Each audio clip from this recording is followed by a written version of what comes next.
पंतप्रधान नरेंद्र मोदी आजपासून 4 दिवसांच्या ब्रिटन आणि मालदीव्स दौऱ्यावर जाणार आहेत. आपल्या दौऱ्याच्या पहिल्या टप्प्यात पंतप्रधान आज आणि उद्या ब्रिटनच्या दौऱ्यावर असतील. इंग्लंडचे पंतप्रधान कियर स्टारमर यांच्या निमंत्रणाचा स्वीकार करून या दौऱ्यात पंतप्रधान द्विपक्षीय संबंध अधिक मजबूत करण्यासाठी चर्चा करणार आहेत. त्याशिवाय दोन्ही राष्ट्रप्रमुखांमध्ये प्रादेशिक आणि जागतिक महत्त्वाच्या विषयांवरही चर्चा होईल.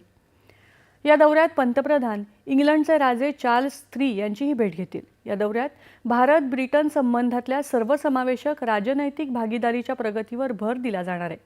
यामध्ये व्यापार आणि अर्थव्यवस्था, तंत्रज्ञान आणि नवोन्मेष, संरक्षण आणि सुरक्षा, हवामान बदल, आरोग्य आणि शिक्षण अशा विविध विषयांचा परामर्श घेतला जाईल.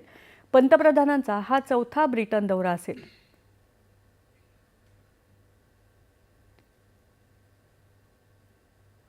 आपल्या दौऱ्याच्या दुसऱ्या टप्प्यात पंतप्रधान 25 जुलैला मालदीव्सला भेट देतील.